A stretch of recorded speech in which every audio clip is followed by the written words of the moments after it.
बजाज नगरातील धार्मिक स्थळांवर अतिक्रमण कारवाई केल्यानंतर खासदार चंद्रकांत खैरे यांनी तहसीलदारांना केलेल्या अरेरावी प्रकरणी खासदार चंद्रकांत खैरे, आमदार संजय शिरसाट यांच्यासह अनेकांवर गुन्हा दाखल करण्यात आला आहे।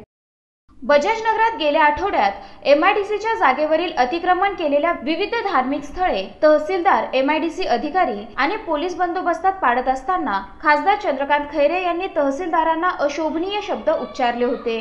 या प्रकरणी खासदार चंद्रकांत खैरे, आमदार संजय शिरसाट यांच्यासह 30 ते 40 जणांवर हायकोर्टाच्या आदेशानुसार एमआयडीसी वाळूज पोलीस ठाण्यात गुन्हा दाखल करण्यात आला। खासदार चंद्रकांत खैरे, आमदार संजय शिरसाट आणि यांच्यासह 30 ते 40 जणांनी मंदिराचं अतिक्रमण काढताना सरकारी कामात अडथळा निर्माण केला। गैरकायदे मंडळी जमा करणे, अर्वाच्य भाषेत शिवीगाळ, जमाबंदी आदेशाचं उल्लंघन, शिवीगाळ करून दमदाटी केल्याप्रकरणी औरंगाबाद तहसीलदार रमेश मुंडलोड यांच्या फिर्यादीवरून एमआयडीसी वाळूज पोलीस ठाण्यात गुन्हा दाखल करण्यात आला असून पुढील तपास पोलीस निरीक्षक रामेश्वर थोरात हे करत आहे।